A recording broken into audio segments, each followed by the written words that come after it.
রাজনৈতিক দলগুলো চলে গেল পিকনিক মুডে। উনি রাজনীতির লোক না, আমি মানলাম। যারা রাজনীতির লোক তাদের সাথে তো কথা বলবেন, উনি বোঝার চেষ্টা করবেন। উনি আশায় আছেন একটা ভালো নির্বাচন দিতে পারবেন, দিতে পারলে ভালো। তবে আমি খুব ভরসা পাইতেছি না। তবে এই নির্বাচনে খেলা হবে, অপ্রত্যাশিত ফলাফল হবে, আমি আগেই বলে রাখতেছি। তাই আমি চাই ফেব্রুয়ারিতে ইলেকশনটা হোক। 2024-এর এই বর্ষা বিপ্লব আমাদের শেখায় এদেশের জনগণ যখন জেগে ওঠে তখন ট্যাঙ্ক, গুলি, গুম কিছুই তাকে থামাইতে পারে না। আমরা দেখছি কিভাবে এক একটা নোট, এক একটা শহর, এক একটা শিক্ষা প্রতিষ্ঠান, একটা অঞ্চল, একটা প্রবাসী গ্রুপ একে অপরকে না চিনেও কোনো একক নেতা ছাড়াই এক হয়ে ইতিহাস লিখছে, ইতিহাস বদলাই দিছে। কিন্তু বিপ্লব শুধু ক্ষমতা বদল না, এটা ভবিষ্যৎ বদলের দায়ও। এই দায় এখনো পূর্ণ হয়নি।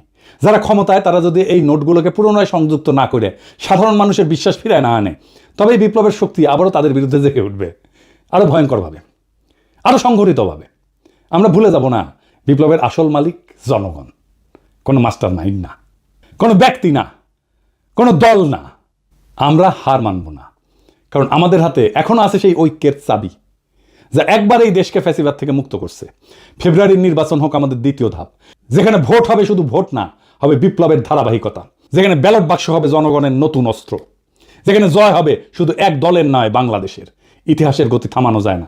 যারা থামাতে চাইছে তারা হারায় গেছে, আর যারা শিখছে তারা সংগঠিত হয়েছে, তাদের হাতেই থাকে বিজয়। বিপ্লব চলমান, এই বার্তা জানুক শত্রু, এই বার্তা জানুক মিত্র। ইনকিলাব জিন্দাবাদ।